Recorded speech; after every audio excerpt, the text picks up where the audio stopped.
20 sampai 40% populasi kayak gitu. Jadi nggak terlalu banyak, maksudnya yang genetik itu nggak selalu yang lahir dari ayah ibu memiliki riwayat darah tinggi terus dia jadi hipertensi, enggak. Kalau tidak diikuti dengan pola hidup yang tidak baik kayak gitu.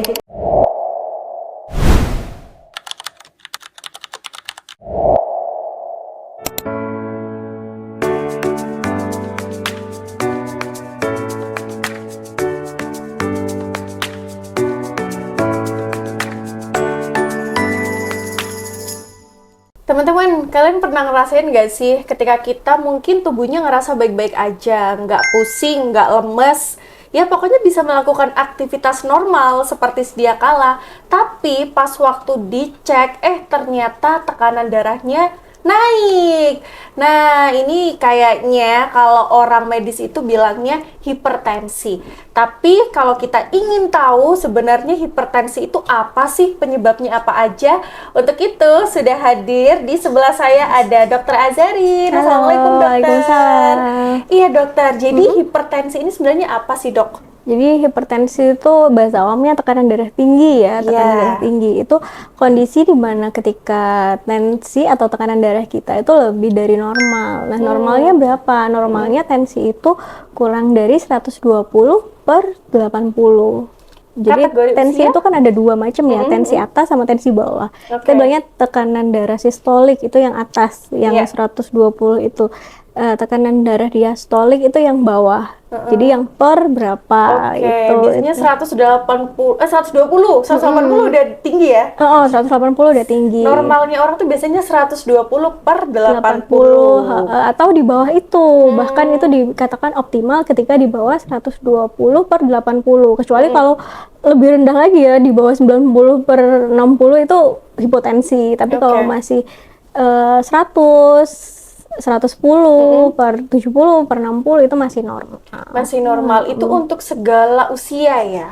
Untuk segala usia. Untuk segala usia emang normalnya segitu. Nah, kalau dikatakan tinggi itu tadi berarti 140/80 itu itu termasuk tinggi. Jadi sebenarnya kan kita punya guideline ya, secara medis itu ada beberapa guideline gitu. Tergantung guideline mana yang kita pakai. Ada guideline yang lebih fleksibel, tapi ya patokannya itu tadi 140 dikatakan baru hipertensi. Ada yang guideline AHA itu mengatakan 130 sampai 139 itu sudah termasuk hipertensi derajat pertama kayak gitu. Jadi kalau penyebab hipertensi sendiri apa, dok? Seseorang bisa dikatakan, wah kamu hipertensi, apakah itu emang riwayatnya dari lahir emang ditakdirkan hipertensi atau gimana? Enggak, jadi ada faktor resiko penyebab hipertensi yang bisa dikendalikan dan yang tidak bisa dikendalikan. Yang misal kita tidak bisa kendalikan adalah faktor resiko genetik ya. Kalau udah turunan itu biasanya akan lebih mudah terkena hipertensi. Tapi secara genetik itu hanya mempengaruhi sekitar 20-40% populasi kayak gitu. Jadi nggak terlalu banyak, maksudnya yang genetik itu nggak selalu yang lahir dari ayah ibu memiliki riwayat darah tinggi terus dia jadi hipertensi, enggak. Kalau tidak diikuti dengan pola hidup yang tidak baik kayak gitu. Jadi selain genetik tadi yang itu tidak bisa kita kendalikan, yang masih bisa kita kendalikan penyebabnya ada banyak nih. Misalnya konsumsi natrium yang berlebihan. Natrium itu apa? Bahasa awamnya garam ya. Garam. Sedangkan makan makanan sekarang yang beredar itu banyak yang pakai garam, itu sudah melewati batas konsumsi harian kayak gitu. Kemudian merokok itu jadi salah satu faktor penyebab hipertensi. Itu kan yang masih bisa kendalikan nih ya, kita kendalikan.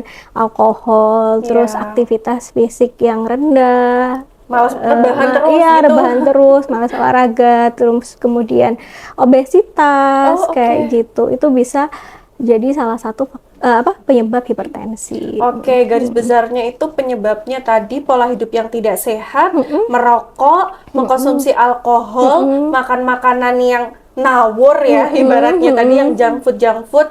Berarti harus yang real food, kayak sayuran, buah-buahan seperti itu ya, dok ya. Nah, kalau genetik sendiri ya, dok ya, misal ayah ibunya ini sudah punya riwayat hipertensi. Nah, untuk anak ini pola hidup seperti apa yang harus dijalankan biar tidak menurun riwayat hipertensi tadi? Jadi yang bisa kita jaga ya dari pola hidup, kalau misal ayah ibu kita sudah ada riwayat hipertensi nih, takutnya kan kita nanti ketika usia tua ataupun meskipun masih muda ya, di bawah 40-an gitu udah tinggi tensinya. Untuk menghindari itu bisa dengan melakukan pola hidup yang sehat. Salah satunya adalah olahraga rutin, kemudian makan makanan yang sehat, menghindari konsumsi garam berlebihan, kemudian hindari merokok, hindari alkohol, jaga berat badan ini dalam kondisi yang ideal, jadi tidak berlebihan kayak gitu. Jadi jangan sampai obesitas, biar faktor resiko genetik tadi itu tidak ditambahi dengan faktor resiko lain yang bisa menyebabkan tensinya tinggi kayak gitu. Jadi gitu ya guys ya. Memang kalau apapun yang berlebihan itu entah makanan, entah berat badan tubuh kita itu kurang baik. Jadi dokter, jika seseorang sudah tekanan darahnya tinggi, lalu apakah bisa kembali normal? Itu caranya gimana? Kalau misal hipertensi itu kan nggak ujuk-ujuk sekali tensinya tinggi kita diagnosa hipertensi gitu kan nggak. Kita lihat beberapa kali pengukuran. Kemudian ada orang-orang yang memang ketika datang ke vaskes itu tensinya jadi langsung melonjak naik gitu. Karena apa? Karena tegang, takut kayak gitu biasanya ada. Tapi ketika di rumah beliaunya ini tensinya normal-normal aja gitu. Itu namanya white coat hypertension. Jadi white coat hypertension. Jadi apa ya, itu istilah ini ya, istilah medis baratnya gitu.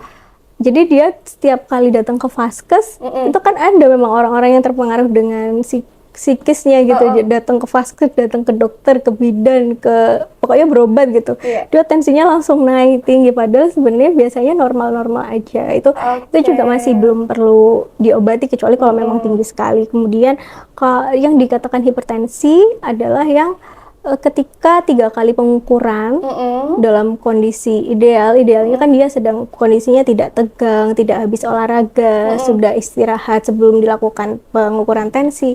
3 kali pengukuran dalam jeda waktu yang berbeda dalam kondisi istirahat itu sudah di atas 140, itu berarti dikatakan hipertensi.